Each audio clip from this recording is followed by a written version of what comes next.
الزمالك الحقيقه الفتره اللي فاتت عانى من غيابات واصابات كتير جدا.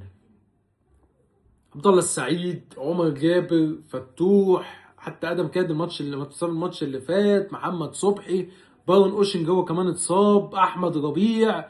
يعني عدد كبير جدا جدا جدا من الاصابات. حتى دونجا قبل ما يتباع كان مصاب بالمناسبه يعني.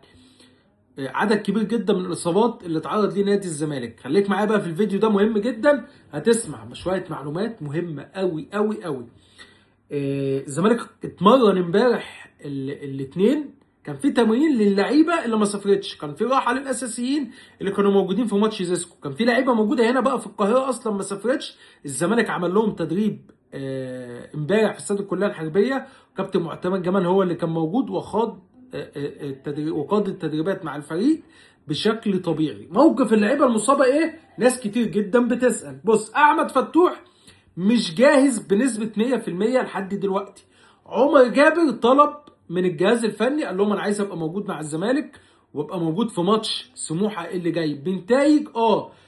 كان غايب فترة طويلة جدا، انتظم في التدريبات الفترة اللي فاتت، بدأت حالته البدنية والفنية تكون احسن. عبد الله السعيد هيبقى موجود في قائمة نادي الزمالك بشكل طبيعي بشكل طبيعي. عمرو ناصر لسه، يعني عمرو ناصر ومحمود جهاد الاتنين لسه. تمام. احمد ربيع جاهز. احمد ربيع اتدرب الفتره اللي فاتت بشكل طبيعي مع نادي الزمالك وجاهز. ادم كايد لا، ادم كايد مش هيلحق ولا ماتش سموحه ولا ماتش كايزر تشيفز الجنوب افريقي ولا حتى ماتش سيراميكا كليوباترا اللي جاي بسبب استمرار الاصابه. يعني جالي اسئله كتير جدا وناس كتير اتكلمت وسالت محمود جهاد ايه هو سبب اصابه استمرار اصابه محمود جهاد لحد دلوقتي. بالمناسبه احمد حسام اللي كان تعرض بالاصابه للرباط الصليبي في بدايه الموسم، الراجل بدا نزل تدريبات الكوره وان شاء الله باذن الله يرجع بالسلامه ويدعم خط دفاع نادي الزمالك الفتره اللي جايه. طيب محمود جهاد لغز كبير جدا جوه نادي الزمالك. محمود جهاد كل ما يرجع يتصاب، وكل ما يبتدي يخش قائمه الماتشات مثلا او كده تلاقيه اتصاب.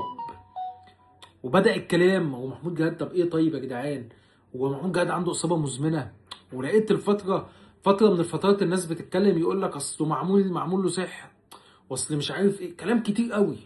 المعلومه المؤكده بنسبه 100% سبب ده اللي بيتقال جوه فريق الكوره في نادي الزمالك، مش الكلام، مش انا اللي بقوله. سبب اللي تكرار اصابه محمود جهاد حاجه طبعا غصب عن اللاعب للامانه. ايه هو؟ محمود جهاد بيرجع، يعني خلاص اتصاب مثلا وخد فتره التاهيل ورجع تدريبات الكوره والكلام ده كله، بيقولوا ان اللاعب بيستعجل ان هو يرجع.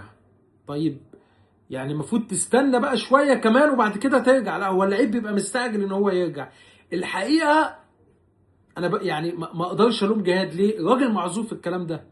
الفتره اللي فاتت كلام كتير جدا على محمود جهاد، والناس تقول لك اصل الحق يا عم، ده محمود جهاد ما بيلعبش، ده محمود جهاد مش عارف عنده اصابه مزمنه، ده مش عارف مين رجع وهو لسه ما رجعش. فاللعيب يا عيني مضغوط، اللعيب مضغوط، فغصب عنه بتلاقيه بيبتدي يحس نفسه خلاص انا خفيت، يلا بقى منزل والعب، فبيحصل ان هو يتصاب تاني فيغيب تاني.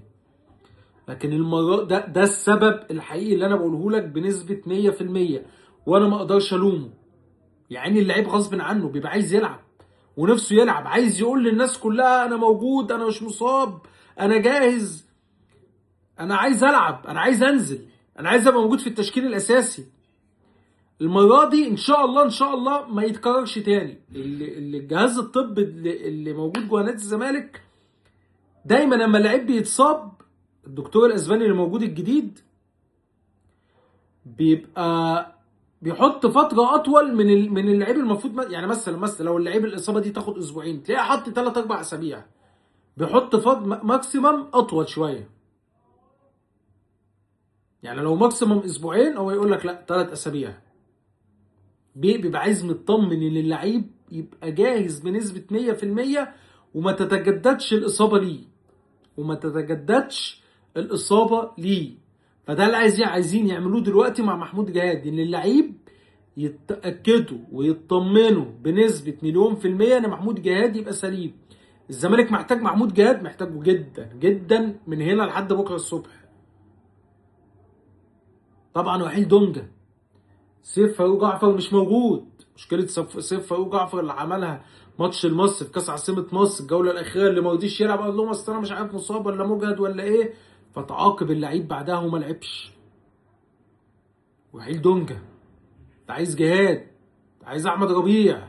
خلي بالك محمد شحاته الفتره اللي فاتت ما كانش، الماتشات اللي فاتت دي ما كانش جاهز بنسبه 100% يعني. بس شحاته وجوده الحقيقه مع ربيع مع محمود جهاد هيفرق مع نادي الزمالك جدا، هيفرق مع نادي الزمالك جدا. محمد شحاته يعني لو تبص الجهاز الفني الفتره اللي فاتت ما رضيش اللي هو يدي الحمل جامد على شحاته. انت رجعت وخفيت وكل حاجه، بس الجهاز الفني فنيا عايز شحاته يعني ياخد ماتش ورا التاني ورا التالت ابتدي احمل عليه. عشان كده ما بداوش بيه ماتش زيسكو اللي فات، لكن طبيا اللعيب كان جاهز ما كانش فيه اي مشكله، لكن الجهاز الفني مش عايز يحمل عليه. الراجل لسه راجع ماتش ورا التاني يبتدي يعتمد عليه بقى ايه بشكل اساسي في الماتشات. فوجود ربيع، عود محمد احمد ربيع زي ما بقول لك خلاص جاهز بنسبه 100% ورجع للتدريبات والكلام ده كله. بس خلي بالك اللعيبه اما يكون فتره طويله ما بيلعبش، فحتى لما بيرجع وجاهز طبيا ونزل تدريبات جماعيه وكل حاجه، فالجهاز لازم يبقى حذر شويه وهو بيرجعه للماتشات. ليه؟ اما تكون انت موجود بتلعب على طول على طول على طول وتتصاب مثلا فتقعد لك ماتشين ثلاثه بس غايب، فما ترجع تاني انزلك واحمل عليك، انزلك واحمل عليك. لكن لما تكون فتره طويله مش موجود حتى اما ترجع، لا اكون حذر جدا وانا بلعبك وانا بدفع فيك في الماتشات عشان لياقه الماتشات. كلمه لياقه الماتشات دي واقعيه، دي حاجه فعليا. او لياقه الماتشات ليك تجي لك بشكل تدريجي. حابب اشيد كمان الحقيقه بالمهدي سليمان، مهدي اللي كان غايب عن الماتشات والناس كلها كانت بتقول لك صبحي عواد بس اللي هيلعبه والمهدي ما كانش موجود. الراجل رجع ولعب وتألق كويس. يبقى عندك اكتر من حارس صبحي وعواد والمهدي، اي حد يعمل مشكله، اي حد يعمل نوش يا باشا اتفضل، عندي 2 تانيين جاهزين، واحد منهم يتصاب عندي كمان واحد. محمود الشناوي موجود، عمر عبد العزيز الحارس في قطاع الناشئين في نادي الزمالك اللي جاي له عرض برتغالي، والزمالك مكثف المفاوضات دلوقتي وعايز يجدد له ويبكي عليه. حارس واعد، حارس وكان موجود مع منتخب الناشئين، حارس من الحراس المميزين. الزمالك الفتره اللي فاتت الحقيقه بيمتاز بحته حراسه المرمى. محمود الشناوي ده يا جماعه مش واخد حقه عشان تبقى عارف، حارس جامد جدا، حارس جامد جدا، وانا متوقع هياخد فرصته مع الزمالك وهيلعب. قطاع الناشئين في نادي الزمالك الفتره اللي فاتت 10/10، خضري، محمد ابراهيم، يوسف فرنسي، السيد اسامه، محمد حمد، الشناوي. واللعيبه مش مجرد ان هي مش عايز انسى حد، اللعيبه مش مجرد اللي هي موجوده وخلاص، لا ده انت ماتش زيسكو اللي فات ده في لعيبه كانت موجوده صغيره، لعيبه لسه صغيره مش عارف ازاي يوزع مجهوده. طبعا ماتش بره وافريقيا وشوف الارض كانت عامله ازاي، في لعيبه كانت بيحكوا لي لعيبه كانت بتنهج مش قادر خلاص، مش قادر ياخد نفسه، اللي هو بص فصل، ورغم عن ذلك كمل ولعب. وتتبدل يا ابني، قال لك لا مش هتبدل، انا هكمل الماتش مش هخرج. وبعض اللعيبه كمان اتوظفت زي السيد اسامه، اتوظف في غير مكانه. فاللعيبه دي تستاهل ان احنا نرفع لها القبعه، ولعيبه تستاهل ان احنا ندعمها بقى بجد، ندعمها بقى بجد. يعني الهستيريا الملايين اللي موجوده في السوق والميركاتو دلوقتي، لا يعني اللعيبه دي بجد اللي تستاهل ان انت تدعمها، تعمل لها عقود بارقام كويسه، تحفزها، تساندها.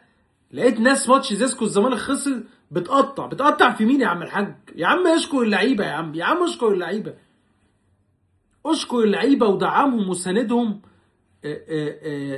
مفيش خلاص، هم دول الحل الوحيد جوه نادي الزمالك الفتره دي، مع رحيل بعض اللعيبه ومع مشكله ايقاف القيد. فالماتشات اللي جايه مهمه جدا جدا لنادي الزمالك على كل الاصعده، والجهاز الفني بيحاول لم الشمل، الجهاز الفني بيحاول حل كل المشاكل. لان زي ما بقول لك الزمالك عنده ماتش سموحه في كايزر تشيفز في السيراميكا، 3 ماتشات في 3 بطولات مختلفه، 3 ماتشات مهمين جدا جدا جدا. شكرا.